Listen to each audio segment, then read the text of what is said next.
Very good morning, friends.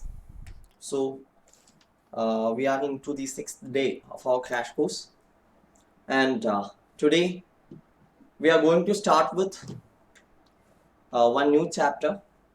As I told yesterday, we will be commencing with chapter 6 of your study material, and it is decision making. Decision making. Now, this chapter it used to be the lengthiest and the highest weightage chapter as far as your AMA old syllabus is concerned. However, when the new syllabus was announced for both intermediate as well as final, most of the topics which were there in the final, like CVP analysis and normal decision making or long run decision making, those topics were taken from the CA final syllabus and it was included as a part of intermediate syllabus. Due to which, in the current CA final new syllabus, the scope of this chapter was reduced to a great extent.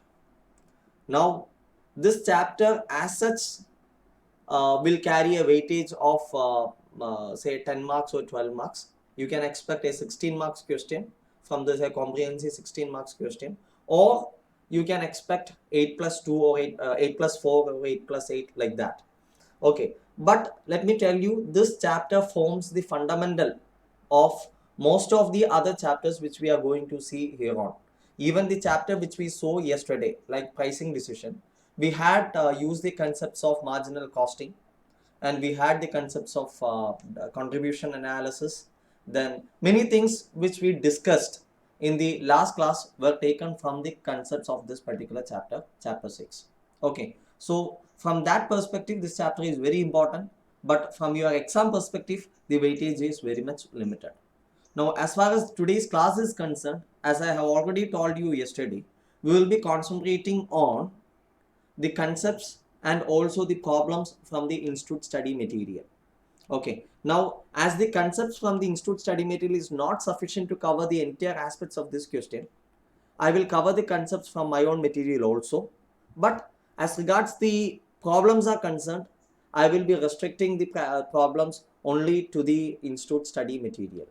Okay, so we have some 7 or 8 problems in the institute study material which we will be doing thoroughly, and apart from that, 1 or 2 problems also I may do it from my material, but the concepts I will try to cover all the concepts which are given in the institute material and the important concepts which is there in my material also, which currently is in the intermediate syllabus. Okay, so with that note, let us start with this chapter, chapter 6. Now, decision making, chapter 6 is an extension of marginal costing and CVP analysis. Marginal costing and CVP analysis. Okay. In other words, we can rename this chapter as decision making using marginal costing principles. Okay. And if you see the structure of this particular chapter, we can divide this chapter into 3.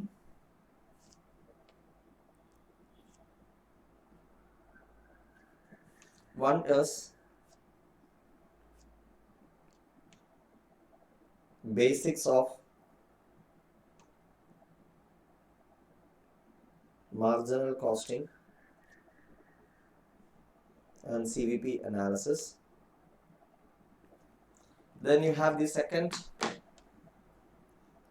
decision making.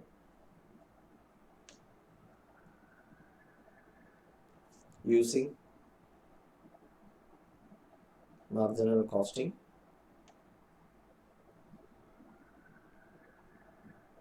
And then you have the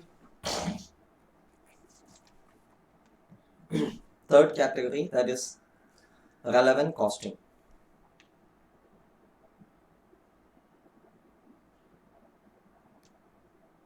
Relevant costing. Now, as far as these topics are concerned, the basics of marginal costing and CVP analysis, It is purely an intermediate topic now.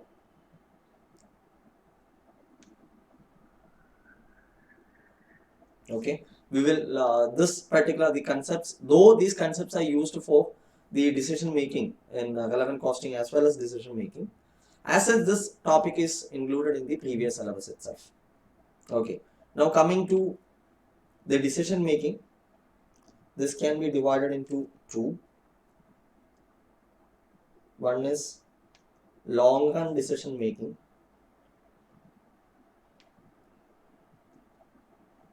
then special cases of decision making.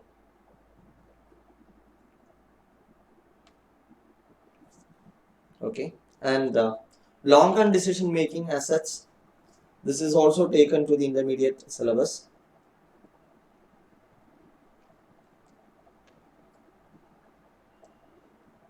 Okay, and special cases of decision making, this is included in CA final, but it's a very small topic. Coming to the relevant costing, yes, this can also be known as short run decision making,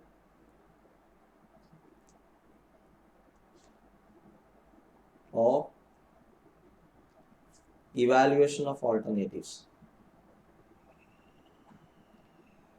Evaluation of alternatives.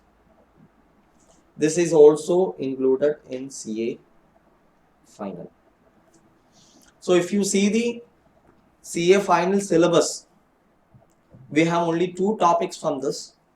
One is the special cases of decision making, which is a part of decision making part. Then you have relevant costing in detail.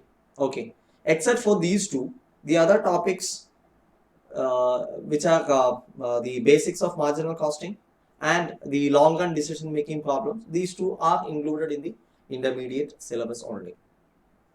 Now today what we will see from this perspective, from this topic, that is first topic, I'll be explaining you the formulae and concepts as a quick revision. Then here from this we'll be doing some couple of problems.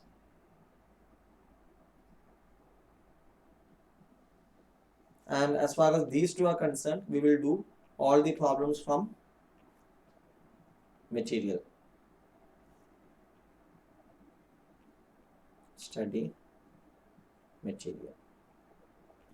Okay, that's what I'm planning today. Right, now you can write the heading marginal costing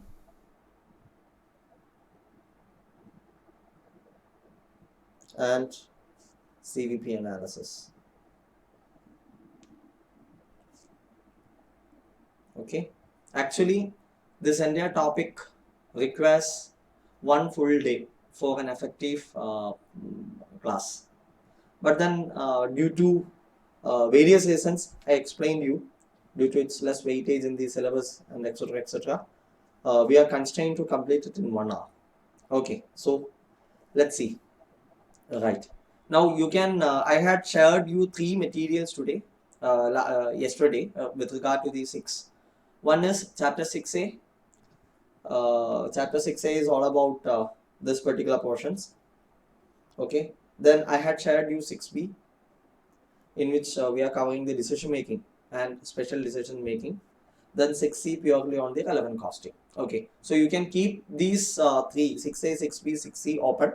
Also you can open the ICI study material. I have shared that also. So keep these files open. Okay, now we are starting with 6a, the concept of marginal costing.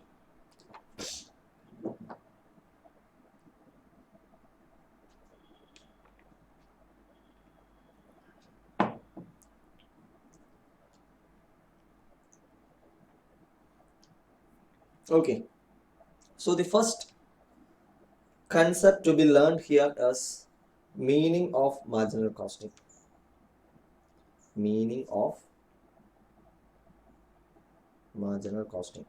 I told you it is only a quick revision, and I know that you have dealt these topics in detail in your intermediate, so I will not be spending too much time on this. Just a quick refreshing. Okay, now what is marginal costing? Irrespective of what the definition says, marginal costing is a costing technique. It's a costing technique in which the costs are classified into two. Which are they? One is variable cost and the other one is fixed cost. Okay, now going further, the question comes, what do you mean by variable cost and what do you mean by fixed cost?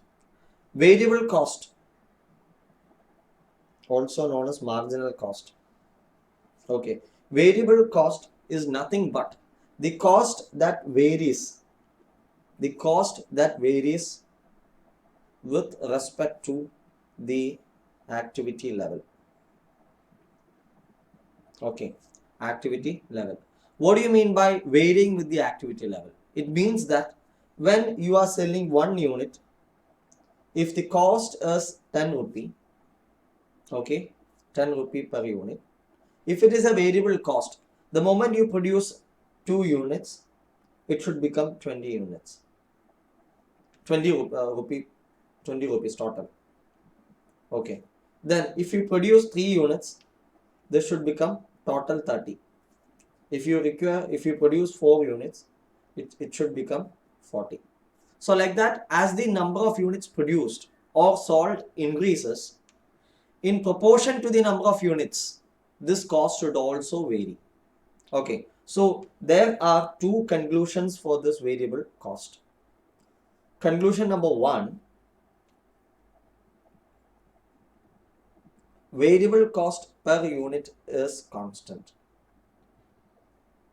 It is a fundamental assumption under marginal costing. Okay, if you ask me whether it will be holding good in the practical scenario, most of the cases, no. Because the variable cost will change after some particular point due to many factors. Okay, we also saw some of those factors yesterday. Okay, that is the first conclusion, variable cost per unit is constant. The second conclusion is total variable cost will change in proportion to the change in the activity level.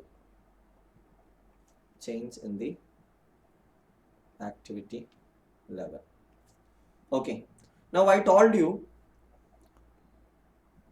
this is all about variable cost. Now we need to see what is fixed cost.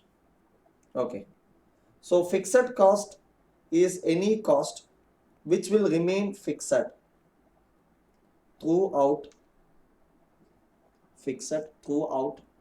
a given activity level. Okay, and this will remain fixed for a period, right? Therefore, these are also known as period cost. Okay, now what do you mean by remaining fixed throughout a given activity level? Suppose you are planning an activity level of 1 unit to 1 lakh unit. Okay, within this activity level, whether you produce 1 unit or whether you produce 50,000 units or whether you produce 20,000 or even 1 lakh, the total fixed cost should remain constant. If it is 5 lakhs, here also it should be 5 lakhs, here also 5 lakhs, then here also 5 lakhs, here also 5 lakhs. Okay, so the second conclusion that you can take is the fixed cost will remain, the total fixed cost, conclusion number 3, the total fixed cost for a given period should remain constant throughout the given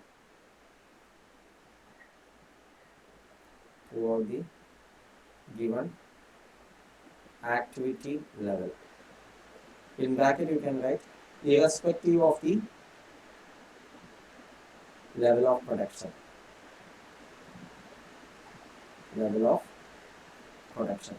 So whether you produce 1 unit or 100 units or 1000 units or 10,000 units or 1 lakh units, the level of fixed cost should be remaining constant. Okay, and examples for variable cost and fixed cost I need not explain here because you know it. Okay, so that is fixed cost. Now, going further, now we will have to see something called marginal cost equation. Okay, for marginal cost equation, we need to see the concept of contribution. What is the formula for contribution? I am not explaining what you mean by contribution and not. I presume that you all know what you mean by contribution, etc. So, contribution is the margin earned on sale of a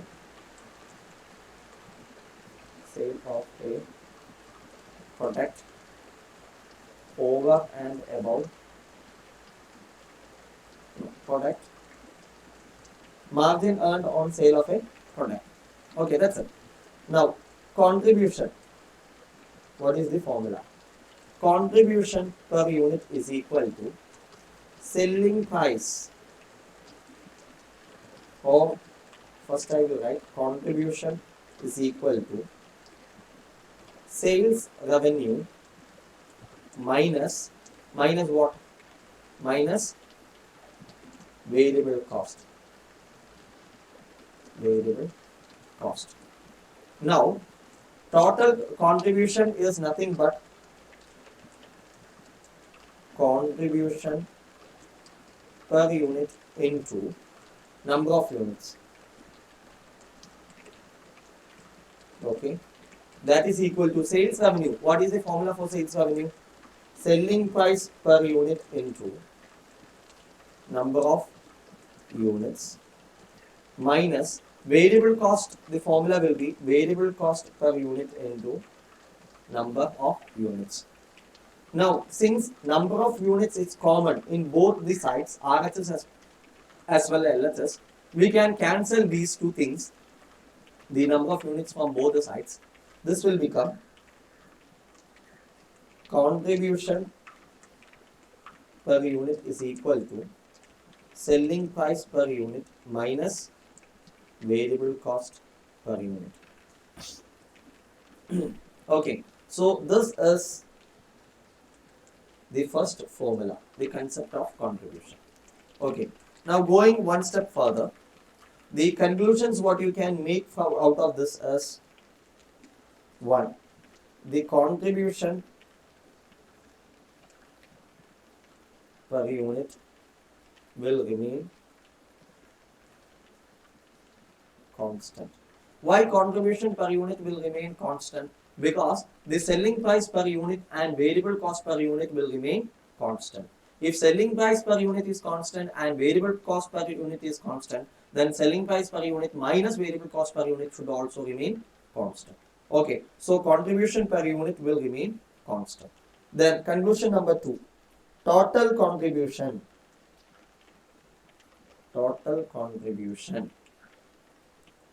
will increase or decrease in proportion to the number of in proportion to the increase or decrease in the number of units sold. Is it clear? Yes. So these are the two conclusions you need to make from contribution per unit. Now going one step further, you need to make the formula of marginal cost equation. Marginal cost equation. How do you write this marginal cost equation? Marginal cost equation can be written as selling price per unit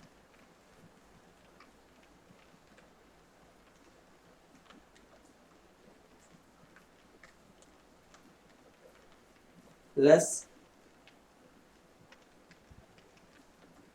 variable cost per unit. This will give us, what is that? Contribution per unit. Okay. Now, contribution per unit multiplied by number of units sold. Okay. This will be total contribution for the period. Okay, so this multiplied by contribution per unit multiplied by number of units sold will give you total contribution for the period. Now from this, if you reduce the fixed cost, which is a period cost, fixed cost for the period, fixed cost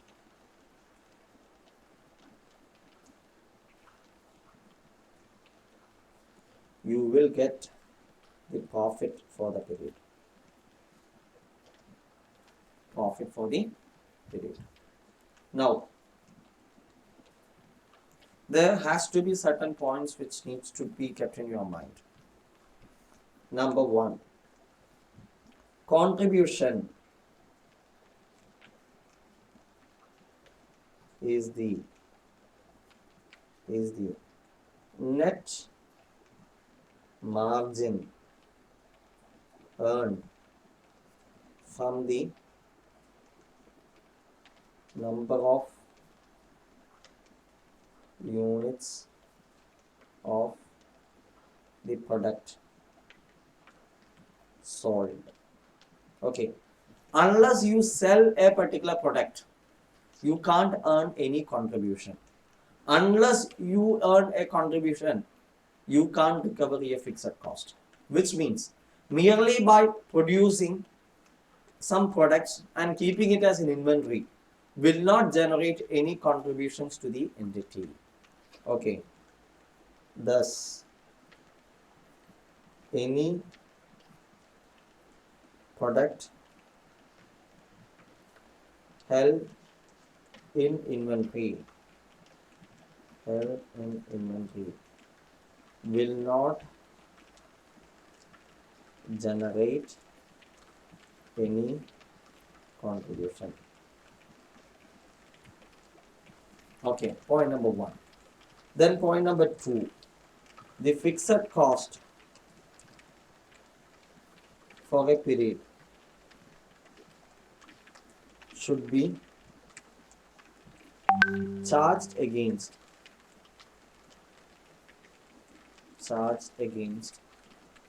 the total contribution earned for that period. Okay. Third point, an entity can be said to have made profit. When can you say that an entity has made profit? You can say that an entity has made profit only if the total contribution earned by that entity from the number of units sold during a particular period is higher than the total fixed cost for that particular period. Am I right? Only if the total contribution earned is sufficient to cover the fixed cost, and if there is any surplus contribution even after absorbing the fixed cost, then that surplus contribution is what we call as the profit. Okay. So an entity can be said to have made profit for a period only if the contribution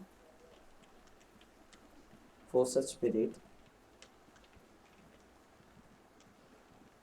is higher than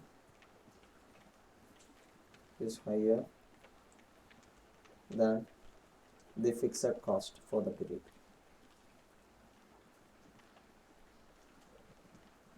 Is higher than the fixed cost for the period. Is it clear? Yes. Then we need to move to the next topic. PV ratio, concept of PV ratio.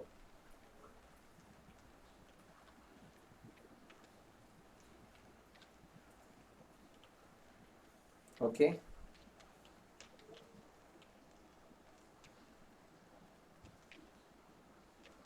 What is PV ratio? Price volume ratio.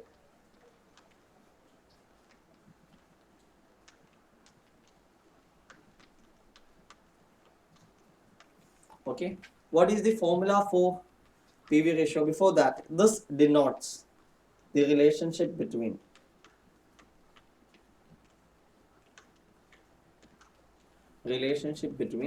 the contribution earned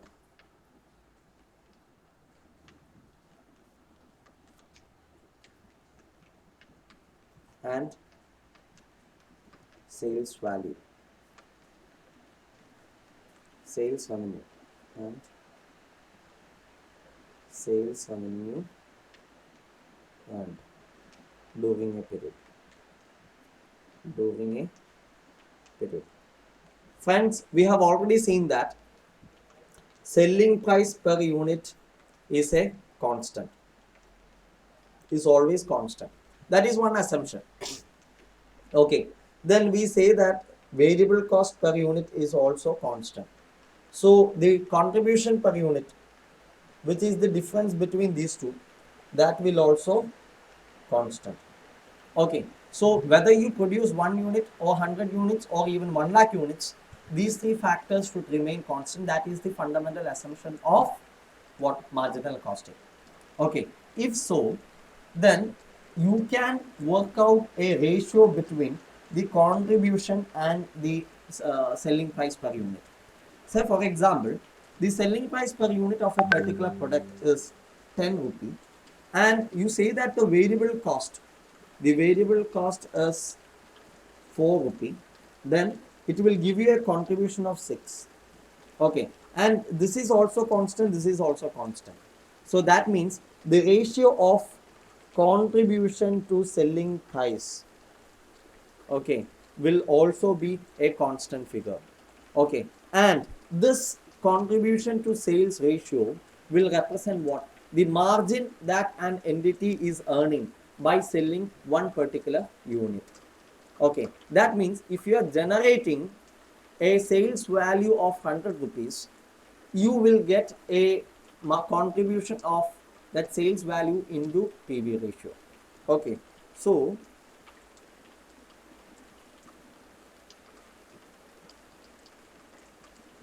PV ratio is equal to contribution divided by sales revenue into 100. This is also known as contribution to sales ratio, and the PV ratio should always remain constant. Okay, now as you can modify this formula like this: contribution per unit into number of units divided by selling price per unit into number of units into 100. Okay, what you can do is you can cut out this and this, naturally this formula will be reduced to what? Contribution per unit divided by selling price per unit into 100. This is another formula for PV ratio which is derived from the other one. Okay, now since the change in contribution and change in selling price will be same for each of this level, each of this change in the activity, you can rewrite this formula as this is equal to change in sales revenue divided by change in contribution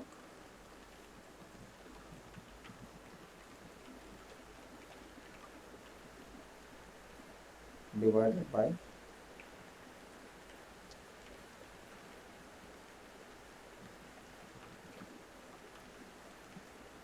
this will also give you the same formula.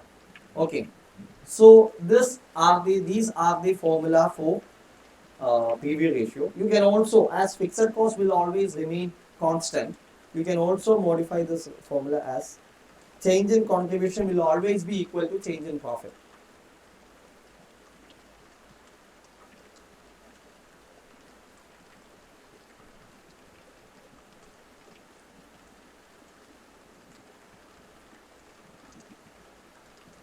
Okay, these are the formulas. Okay, now next topic what you have to write as significance of PV ratio.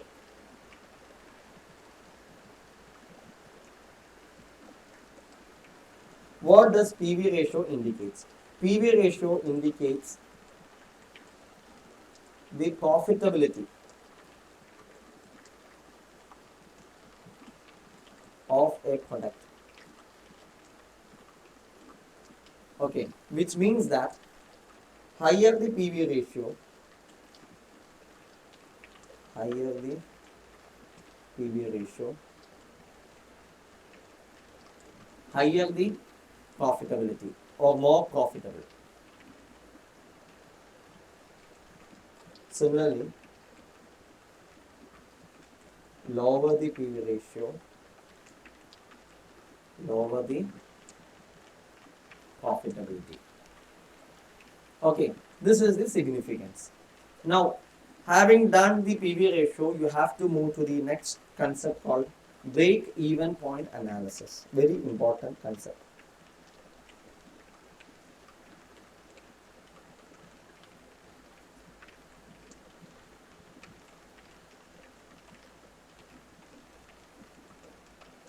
Break-even point analysis.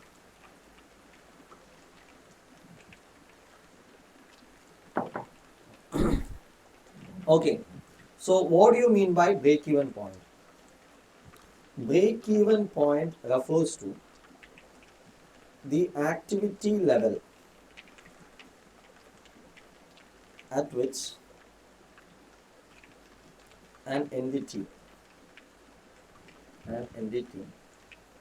is breaking even in terms of breaking even in terms of cost and revenue. Okay, so it is an activity level at which an entity is breaking in even in terms of cost and revenue. Meaning what? When the costs are equal to revenue, what will happen? The company, the entity will be making no profit or no loss. Okay, so break-even point is that level at which the entity neither makes any profit nor makes any loss, which means the profit will be equal to 0. Okay, so you can write that at the break-even point, the profit is equal to nil or 0. Profit or loss is equal to nil. Is it clear? Which means if you see our marginal cost equation, we have, what is our marginal cost equation? selling price per unit minus variable cost per unit into number of units. What is this? This is selling price per unit minus variable cost per unit will give you the contribution per unit. Into number of units will give you total contribution. Okay. This minus what? Fixed cost. Total contribution minus fixed cost is equal to what? Profit. Is it clear? Okay. So this I am going to rewrite as contribution.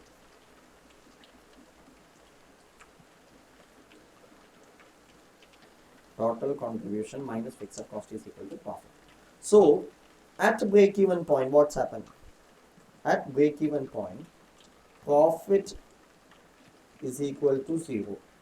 That is, this formula becomes, I am writing it as contribution per unit into number of units, okay, minus fixed cost is equal to profit. That profit is 0. Okay, profit is 0. That means contribution per unit into number of units should be equal to fixed cost. You take this to the next side. Okay, so, if you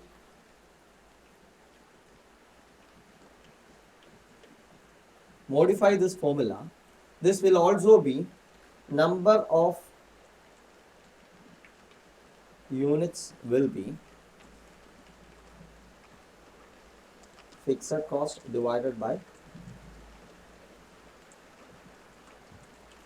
contribution per unit. And what is this number of units? This number of units is the number of units to be sold so that the profit will be nil. And that is what we call as the break-even point.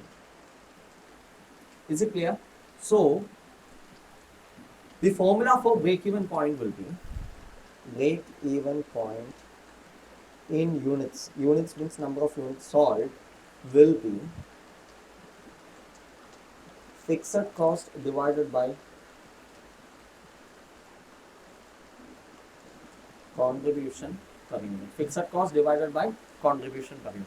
Okay. Now, why this formula? Because an entity will make no profit, no loss when the fixed cost, the contribution earned from the number of units sold is just sufficient to cover the fixed cost, or total contribution earned is equal to fixed cost. Okay, so that is what we saw here. Here total contribution is contribution per unit number of units. Okay, I am writing it as break-even quantity, break-even point quantity, that is equal to fixed cost. So break-even point quantity will be fixed cost divided by contribution per unit. That is how the formula is derived. Okay, now that is one formula. Now suppose this is the break-even point in number of units. Now suppose you want the break-even point in terms of value, in terms of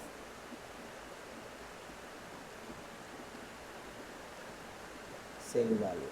Okay, what does this denote before that? Number of units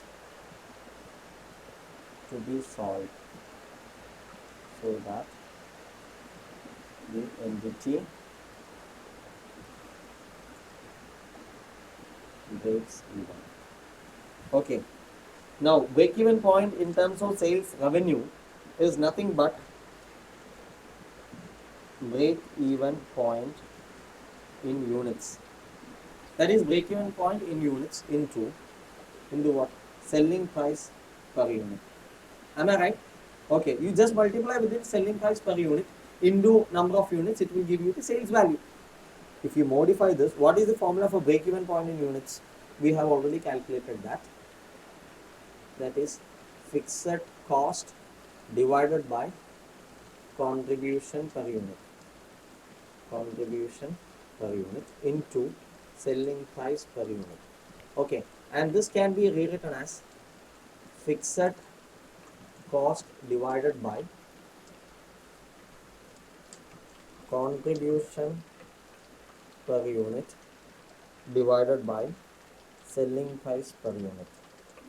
Okay, and what is this contribution per unit into divided by selling price per unit? This is nothing but PV ratio. So this formula can be written as fixed cost divided by PV ratio. Is it clear? So break-even point in units, the formula will be fixed cost divided by contribution per unit.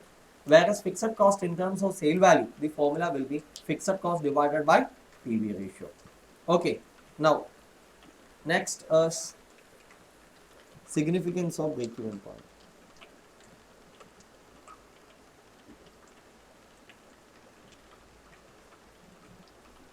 Okay, now what is the significance? Significance of break-even point is lies where the break-even point analysis can be used to predict the number of units that the entity has to produce to earn a definite required profit. Okay, so we can write the significance as level of activity, then inference description. What is level of activity? If level of activity less than the break-even point,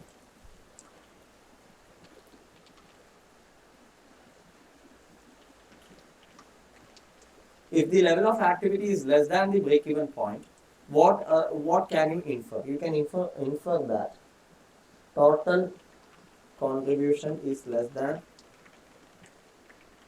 fixed cost. Am I right? Yes. So that means if total contribution is less than fixed cost, then the entity is making a loss. Is making a loss. Okay. Therefore, the description you can write as the contribution is not sufficient to cover the entire fixed cost. The entity will be making losses. Is it clear? Now, activity level equal to break-even point. Okay. If the activity level is equal to break-even point, what is the inference? Total contribution is equal to total fixed cost. Therefore, the entity is making nil profit or loss. Okay, so what is the description you can write? The contribution earned is just sufficient to recoup the fixed cost. Thus, the entity is neither making any profit nor loss. Is it clear? Now next, if the activity level is above break-even point, what is the inference? Total contribution is greater than fixed cost. Therefore, the entity is making profits. Okay. The description what you can write. the contribution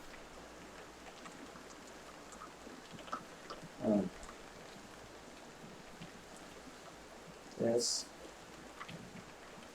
more than the fixed cost, okay, resulting in a profit to the entity. Okay, so you can write that profit is equal to contribution from sales over and above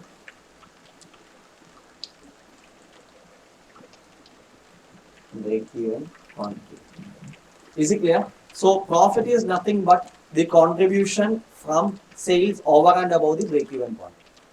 Because the contribution from break-even point is required for what? For recovering the fixed cost. So if you want to compute the profit, then what you have to do? You find out how much sales the company is making over and above the break-even point. That excess multiplied by the contribution per unit will give you what? The profit. Okay, so this is the significance of break-even point. Now comes the next concept, that is margin of safety analysis.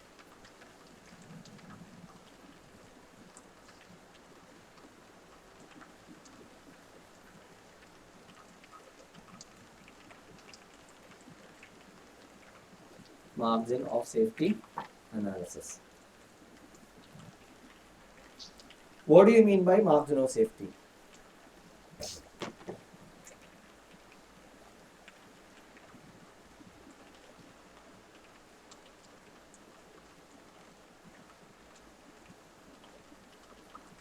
Margin of safety is equal to sales over and above the break-even sales. Okay, that is equal to total sales minus break-even sales. Okay, margin of safety. What do you mean by margin of safety? It is the excess sales an entity is having over and above the break-even point. Okay, what is the significance? We have seen that the company will make profit only from what? The sales over and above the break-even point. So the profit is the cushion an entity is having. Even if that cushion is lost, still the entity is not making any losses.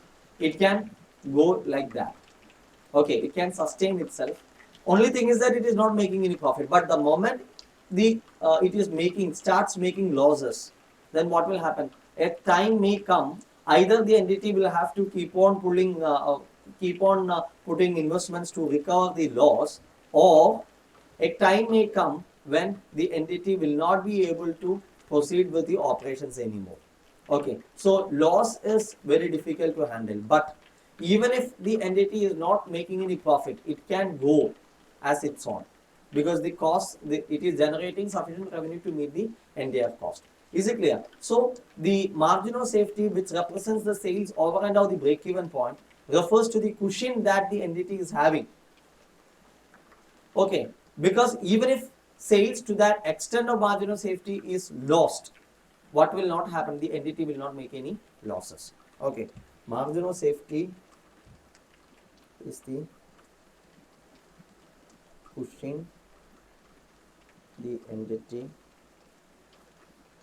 is having as regards the operations.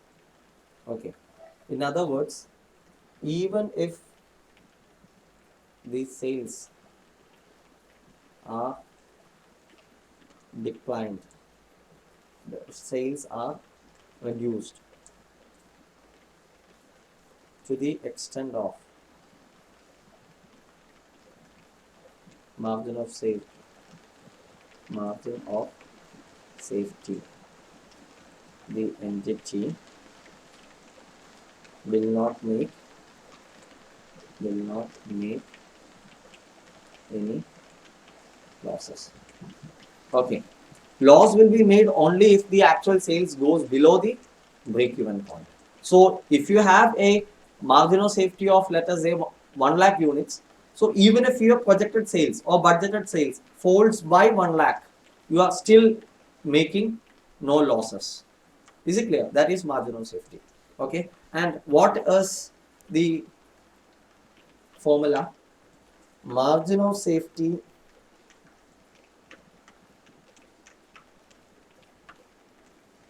margin of safety units into contribution per unit. What is this? This is nothing but the profit. Am I right? Because the contribution from margin of safety units will give you the profits. So if so, margin of safety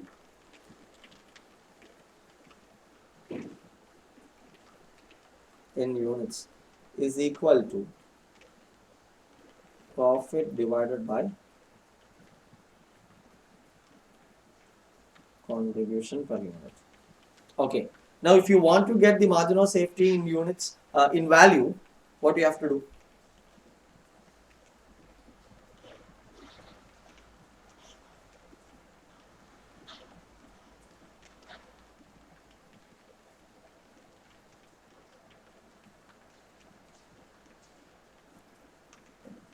Selling price per unit. And margin of safety in units, the formula is profit divided by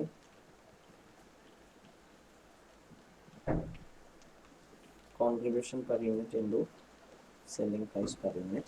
This can be written as profit divided by contribution per unit divided by selling price per unit. Okay, what is contribution per unit divided by selling price per unit? This is profit divided by PV ratio. Is it clear? Okay, so this is margin of safety. Now,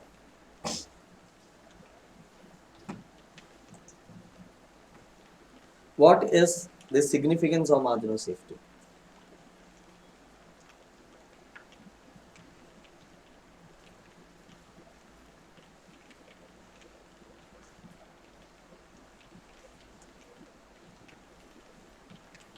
Okay, I have already explained the margin of safety and its significance. Okay, so you can write margin of safety, sales, yield, profits to the entity. Okay, therefore, even if the sales are reduced to the extent of margin of safety, the entity will not incur any losses. Okay, next, higher the MOS, higher the profits. Am I right? Yes. So a high MOS, what does it indicate? It indicates that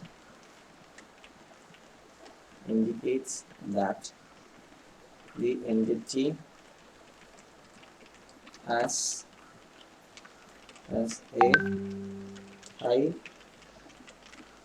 cushion in terms of the sales volume.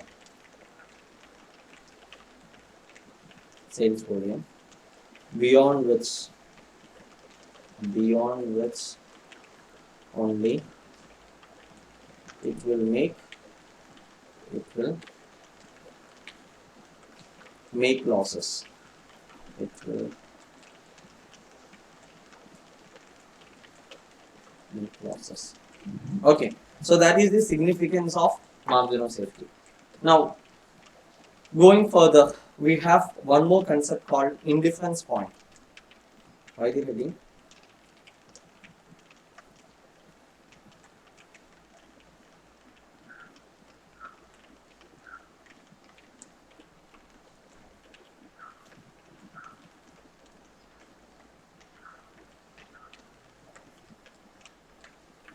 Okay, what is indifference point? Indifference point refers to, indifference point is applicable when there are two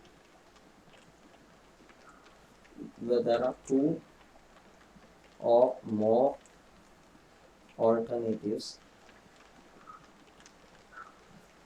for producing a product or executing an activity. Okay, example. Okay, a product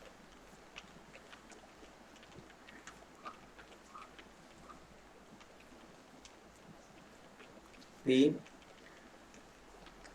may be manufactured using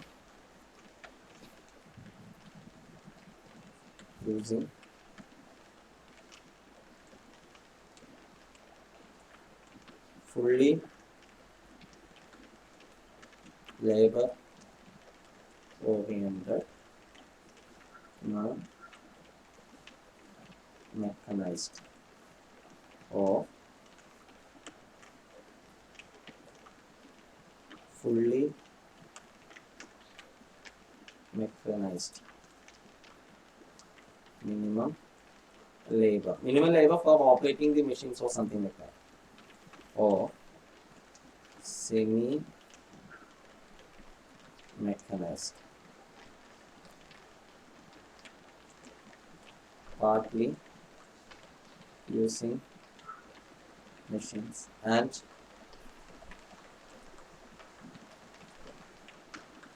partly using labor. Am I right? You want to produce a particular product. Okay, that product can either be manufactured using labor, by hand itself you can manufacture. That is one option. Second option, second alternative, you can have imported machineries, fully mechanized, using which you can produce it. You produce the product even without touching it by a human hand. That is fully mechanized. Now you can have a combination of these two. Certain activities within the operations will be mechanized using machines, and certain activities may be fully labor oriented. So there are a lot of options or alternatives based on which same product can be produced or same activity can be procured or activity can be carried out. Now for each of these things we'll have what? Separate variable cost, separate fixed cost. What about selling price? Selling price will be same. Okay, whether you produce a particular product, a mobile phone, by hand or using machine or using partly by machines or partly by hand. Okay, unless there is a difference in the machines produced by each of these methods, its price will be one and the same. Okay, you are able to produce a particular product in the same manner, same features, same quality, everything same. So whether it is manufactured using hand or whether using machine, it doesn't affect the price. The price will be one and the same. So in each of these alternatives, selling price will be same, but variable cost will be different. Okay, and fixed cost will be different. Why variable cost is different? Variable cost is different because in case of labor-oriented operations, variable cost will be very high. Whereas in case of fully mechanized operations, variable cost will be low. Am I right? Similarly, fixed cost, if it is fully labor oriented, then you don't require a big deal of investment of fixed cost. Okay, so minimum investment in case of fully labor oriented. Now coming down to half mechanized, you will require still more fixed cost, and in the case of fully mechanized, the amount of fixed cost will be the highest. Okay, so these alternatives will have different cost structures also. Now what you have to do, why you need an indifference point? Indifference point is required to take a decision as to which alternative among this is to be selected. Okay, so you can write indifference point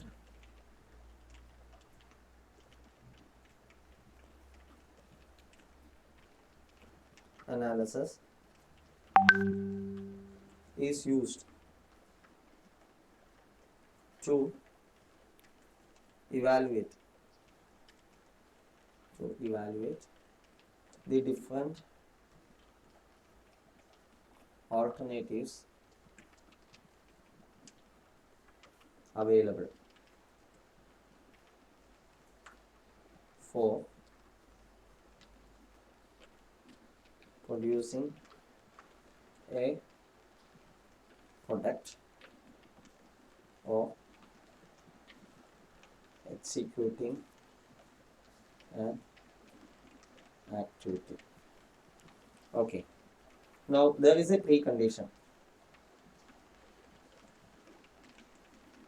The precondition is irrespective of the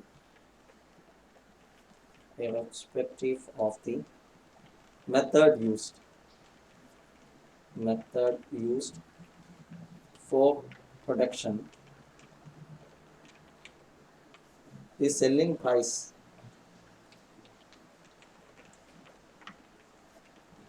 of the product should be seen.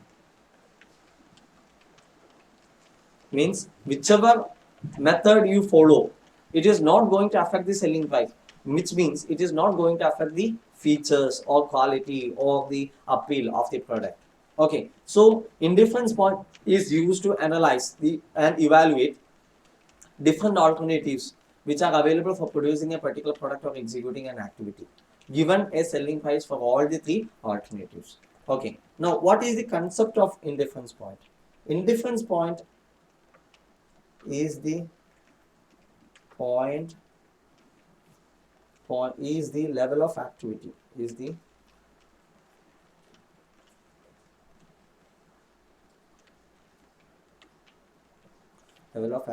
or level of sales at which two alternatives evaluated are indifferent to each other. Am I right? Say for example, you can produce a product B using pure labor and using purely by machines. Okay, I'm taking it as option A and this is option B. Okay, now using the common sense or logic, tell me, when do you prefer a labor oriented activity for producing a particular product? You will prefer a labor oriented activity for producing a particular product when the volume of production is less. Say you are manufacturing a particular product. It can be either manufactured by hand or you can use a machine for that. Okay, you are producing only 10 units of that. Will you go for a machine which is costing 1 lakh rupees? No. What you will do? You will manufacture it by your own hand, or you will hire people and ask them to manufacture. Okay, so it will be a labor oriented application process. Okay, now from 10 units it is increasing to 100. What you will do? Still, will you go for a machine? May not go, because it is not work, because machine is costing 1 lakh rupees. Okay, so you will not go for machine. Still, you will manage it with labor. You are producing 1000 units. Still, you may prefer what? Labor. You are producing, say, 50,000 units.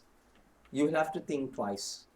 Okay, so the point is, when the volumes are less, labor oriented activity may be preferred.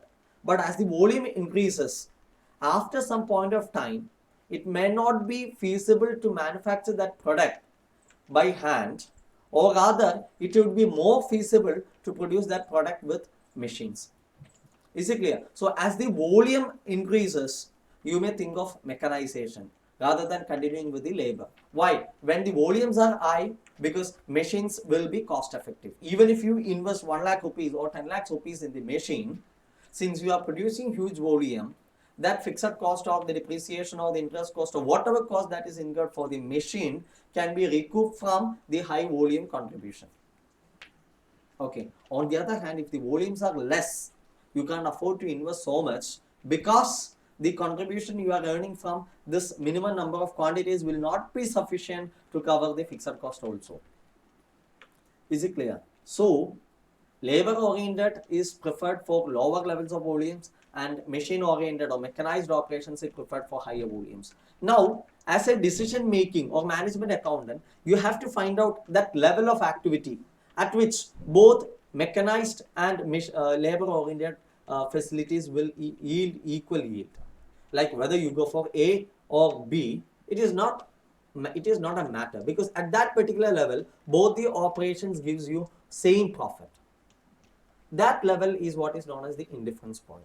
Okay, so indifference point is the point at which the two alternatives are evaluated will be indifferent to each other.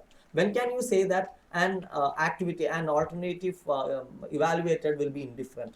You can say that only when both the alternatives gives you equal profit.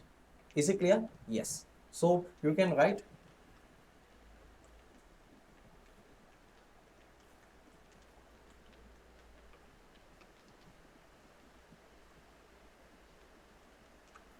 two alternatives will be indifferent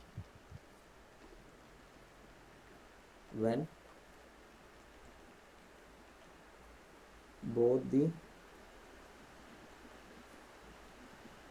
alternatives yield same profit at a particular activity level.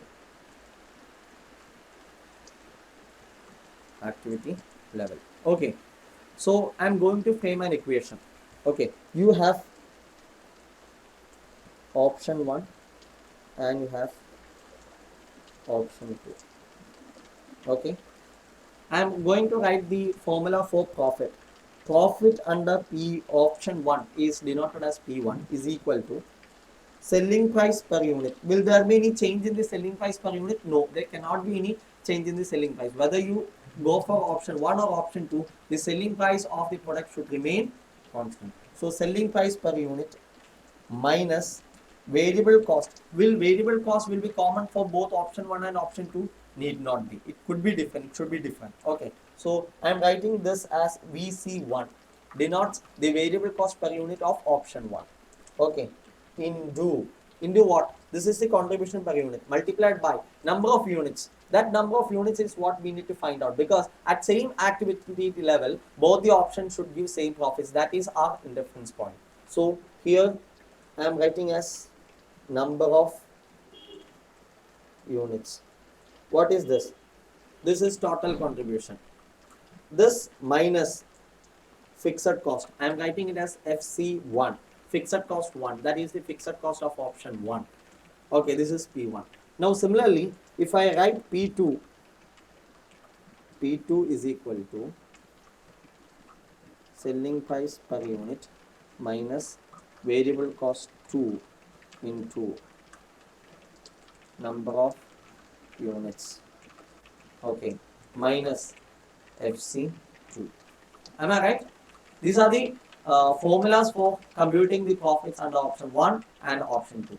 Now, at indifference point,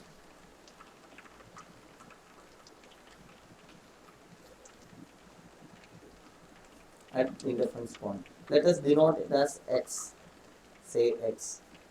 Okay, what is the formula? The condition P1 will be equal to P2. Am I right? The profit under option 1 should be equal to profit under option 2. So what you can do, you can equate this formula. That is SP minus VC1 into number of units. I am going to denote it as x minus fc1 is equal to sp minus vc2 into x minus fc2. Is it clear? Now what I am doing here is, that is, I am trying to reorganize this. Okay, I am taking this to the this side and this to the this side. That is, okay, I can rewrite this as sp minus vc1 into x minus sp minus vc2 into x is equal to fc1 minus fc2. Okay, so there are two things, two formulas here. sp minus vc1 into x minus sp minus vc2 into x should be equal to fc1 minus fc2. Now x is common in both the formulas, here and here x is common, so I am taking it out. Okay, that is x into, okay, what it will be, sp minus vc1, okay, minus sp minus vc2, okay, that is equal to fc1 minus fc2. Further I can rearrange it, that is x in bracket, I am removing these brackets. How it will be? sp minus vc1 minus sp plus vc2, okay, that is equal to fc1 minus fc2. Okay, it's a very simple derivation, nothing else. Okay, that is x in bracket. What happens to this sp? This sp and this sp gets cancelled because this is sp minus sp. What happens that is, it's getting cancelled. Okay, so what we have, x plus minus vc1 plus vc2. I am writing this as vc2 minus vc1 is equal to fc1 minus fc2. Okay, so in other words, okay, x break even indifference point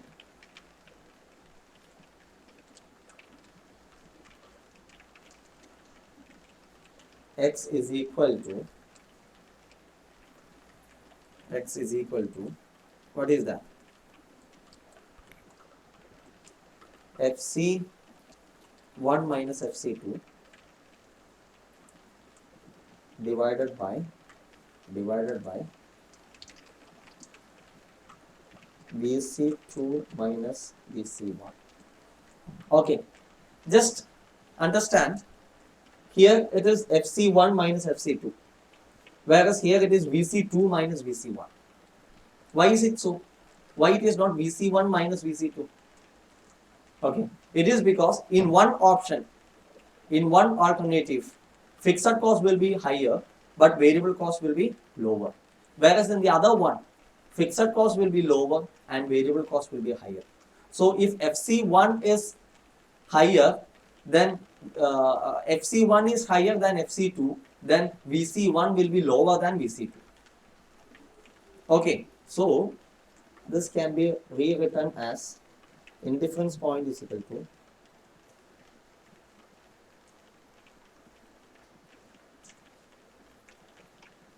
difference in fixed cost divided by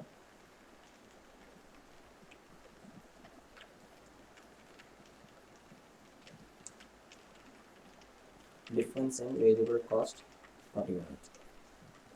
Okay, difference in variable cost per unit. This is the indifference point. Okay, and this indifference point, at a time you can evaluate two alternatives only. Okay, so at a time we can evaluate two alternatives.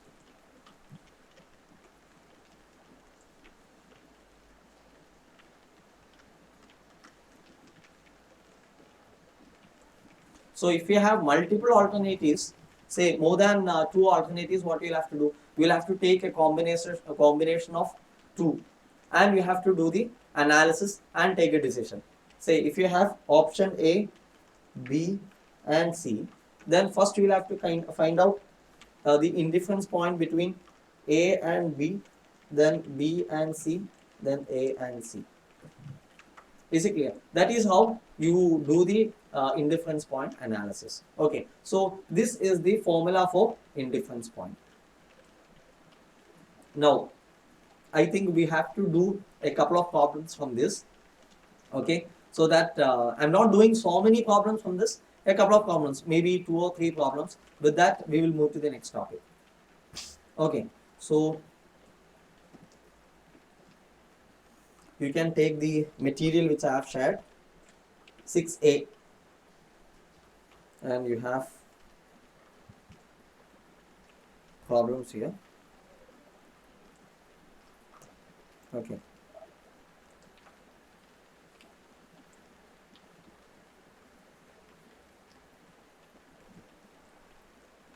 Basically, it is in page number 9.